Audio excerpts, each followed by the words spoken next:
বন্ধুরা এই ফটোটা দেখুন আর এই ফটোটা দেখুন, এই ফটোটা দেখুন আর এই ফটোটা দেখুন। আমি কিন্তু এই নর্মাল ফটোটা থেকে আমি কিন্তু এরকম করে এডিট করে এই ফটোটা নিয়ে এসেছি, হাতের মধ্যে গ্লাসের ভিতর নিয়ে এসেছি। আমি কিন্তু এই ফটোটা থেকে কিন্তু এই ফটোটা নিয়ে এসেছি। আপনারাও কিন্তু পারবেন। আপনারা এই ভিডিওটা সম্পূর্ণ দেখলে খুব সহজে কিন্তু এই ফটো এডিট করতে পারবেন। আপনাকে কোথাও থেকে কোনো কিছু ডাউনলোড দিতে হবে না। আমি সব কিছু আজকে এই ভিডিওর মাধ্যমে দেখাবো এবং আপনি খুব সহজে এরকম এডিট করতে পারবেন। চলুন বন্ধুরা, আপনারা যদি এরকম ফটো এডিট করতে চান তাহলে ফটো এডিট শুরু করি। বন্ধুরা আজকে এই ফটো এডিট করতে অবশ্যই কিন্তু আপনার ফোনে পিকচার্ট অ্যাপ লাগবে। আমি কিন্তু পিকচার্ট অ্যাপ আগে থেকে প্লে স্টোর থেকে ডাউনলোড দিয়ে রেখেছি। আপনারাও প্লে স্টোর থেকে ডাউনলোড দিতে পারেন। যদি না থাকে তাহলে আপনারা প্রথম পিকচার্ট অ্যাপটি ওপেন করবেন। পিকচার্ট অ্যাপটি ওপেন করার পর আপনারা নিচের দিকে দেখবেন যে প্লাস আইকন আছে, সেই প্লাস আইকনে ক্লিক করবেন। প্লাস আইকনে ক্লিক করে একদম নিচে যাবেন। নিচে যাওয়ার পর কালার ব্যাকগ্রাউন্ড আছে না, এই কালার ব্যাকগ্রাউন্ডে ক্লিক করার পর আপনারা নিচে এই ব্যাকগ্রাউন্ডটা নিয়ে নেবেন। এই কালার এই ব্যাকগ্রাউন্ডটা কিন্তু নিতে হবে। এই ব্যাকগ্রাউন্ডটা নেওয়ার পর আপনাকে এটাকে ক্লিক করবেন। তারপরে কিন্তু আপনার এই ব্যাকগ্রাউন্ডটা চলে আসবে। এই ব্যাকগ্রাউন্ডটা কিন্তু অবশ্যই নিতে হবে। এই ফটো এডিটের ক্ষেত্রে কিন্তু এই ব্যাকগ্রাউন্ডটা খুব দরকার। তারপরে আপনারা চলে যাবেন স্টিকারে। স্টিকারে যাওয়ার পর সার্চ বক্সে ক্লিক করবেন। সার্চ বক্সে ক্লিক করার পর হ্যান্ড লিখবেন। হ্যান্ড লেখার পর হোল্ডিং লিখবেন একসাথে। হোল্ডিং লিখে সার্চ করে দেবেন। হোল্ডিং লিখে সার্চ করার পর প্রথম যে ইফেক্টটা আইছে এই প্রথমটাতে ক্লিক করবেন। প্রথমটাকে ক্লিক করার পর এটাকে আপনার এই ফ্রেম রেশিওর সাথে অ্যাডজাস্ট করে বসাতে হবে, যেন একদম অ্যাডজাস্ট হয় বসে।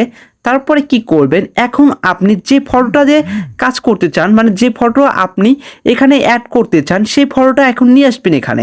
সেই ফটোটা এখন নিয়ে আসবো। অ্যাড ফটোতে ক্লিক করবেন। অ্যাড ফটোতে ক্লিক করার পর আপনার গ্যালারি ওপেন হয়ে যাবে।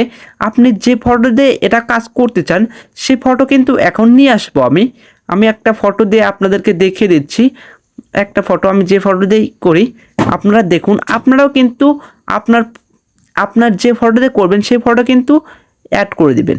আমার ফটোটা কিন্তু অ্যাড করে দিয়েছি। এইখানে এরকম করে বড় করে দিবেন, তারপরে ডুপ্লিকেট করে নিচে দিয়ে দিবেন, মুভ ডাউন করে দেবেন, এরকম করে ঝুম করে নেবেন যেন দেখতে সুন্দর লাগে। এরকম করে কিন্তু ঝুম করে দেবেন, দেখতে যেন একদম রিয়েল লাগে, এরকম করে দিবেন। তারপরে দেখবেন যে আপনার ইরেজ আছে, ইরেজ করতে হবে কিন্তু। এই যে এখানে ক্লিক করবেন। আপনার যদি এটা সুন্দরভাবে বসে তারপরে কিন্তু আপনি এটাকে ইরেজ করতে পারেন। এরকম করে ইরেজ করে দিবেন সুন্দর করে। এর সাইজটা একটু বড় করে দিয়ে হার্ডনেসটাকে ফুল করে দিয়ে আপনার ইরেজ করলে একদম সুন্দরভাবে ইরেজ কিন্তু হয়ে যাবে। এরকম করে আপনারা ইরেজ করে নেবেন। চারপাশে ইরেজ করতে হবে কিন্তু আপনার। ইরেজ করার পর কিন্তু আপনারা রেজাল্টটা দেখতে পাবেন, আরও সুন্দরভাবে দেখতে পাবেন। সেটাও আমি দেখিয়ে দেব, আপনারা একটু ওয়েট করুন। খুব সুন্দরভাবে কিন্তু দেখে দেবো। এখন ইরেজ হয়ে গেছে। এখন আমি টিক মার্কে ক্লিক করে দেবো। বন্ধুরা দেখতেই পাচ্ছেন আমরা কিন্তু টিক মার্কে ক্লিক করে দিয়েছি, রেজাল্ট কিন্তু এটা এসেছে। এখন আরেকটা কাজ করতে হবে আপনাদেরকে, এটাকে আরেকটা টিক মার্কে ক্লিক করে দিতে হবে।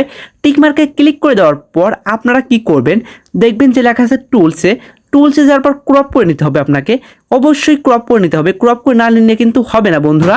আপনারা অবশ্যই ক্রপ করে নেবেন। এই যে ক্রপ, এরকম করে দুপাশে ক্রপ করে নেবেন। তারপর টিক মার্কে ক্লিক করে দেবেন। টিক মার্কে ক্লিক করে দেওয়ার পর আবার টুলসে চলে যাবেন।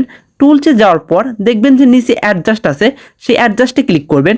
অ্যাডজাস্টটাকে ক্লিক করার পর এটাকে একটু ব্রাইটনেস একটু আপনি হালকা কম রাখবেন। কন্ট্রাস্টটাকে একটু বাড়িয়ে দেবেন, হালকা বাড়িয়ে দেবেন কন্ট্রাস্ট। ক্লিয়ারিটি এটাকেও আপনারা একটু মাইনাস মানে +18 রাখিয়ে দিবেন। স্যাচুরেশন আছে, এটাকে কিছুই করতে হবে না, ঠিকই রাখবেন। এখন আপনাকে টিক মার্কে ক্লিক করে দিতে হবে। টিক মার্কে ক্লিক করে দেওয়ার পর এখন আপনার আরেকটা কাজ, আবার স্টিকারে যাবেন। স্টিকারে যাওয়ার পর এই সার্চ বক্সে ক্লিক করবেন। শ্যাডো লিখবেন, শ্যাডো লিখে সার্চ করে দেবেন। শ্যাডো লিখে সার্চ করে দেওয়ার পর আপনারা এই যে এই শ্যাডোটা নিয়ে নেবেন। এরকম করে এদিকে এতখানি, এদিকে এতখানি, যেন আপনার ফ্রেমে সুন্দরভাবে বসে, সেটা কিন্তু আপনারা অবশ্যই করে নেবেন। আমি এটাকে এরকম করে বড় করে দিলাম। এবার একটু বড় হয়েছে, এরকম করে বড় করে দিলাম। তারপর টিক মার্কে ক্লিক করে দিলাম। আমার ফটোটা কিন্তু খুব সুন্দরভাবে এডিট হয়েছে। আপনারা কিন্তু দেখতে পাচ্ছেন আমার ফটোটা কিন্তু এডিট হয়ে গেছে। এখন অ্যারো আইকনে ক্লিক করে আমার ফটোটা সেভ করে নেব। আমার ফটোটা কিন্তু গ্যালারি সেভ হয়ে গেছে। এরকম নিত্য নতুন ফটো এডিটের ভিডিও পেতে আমার সাথেই থাকুন। আজ এই পর্যন্তই, দেখা হবে পরবর্তী কোনো ভিডিওতে। এই পর্যন্ত ভালো থাকুন, সুস্থ থাকুন, আল্লাহ হাফিজ।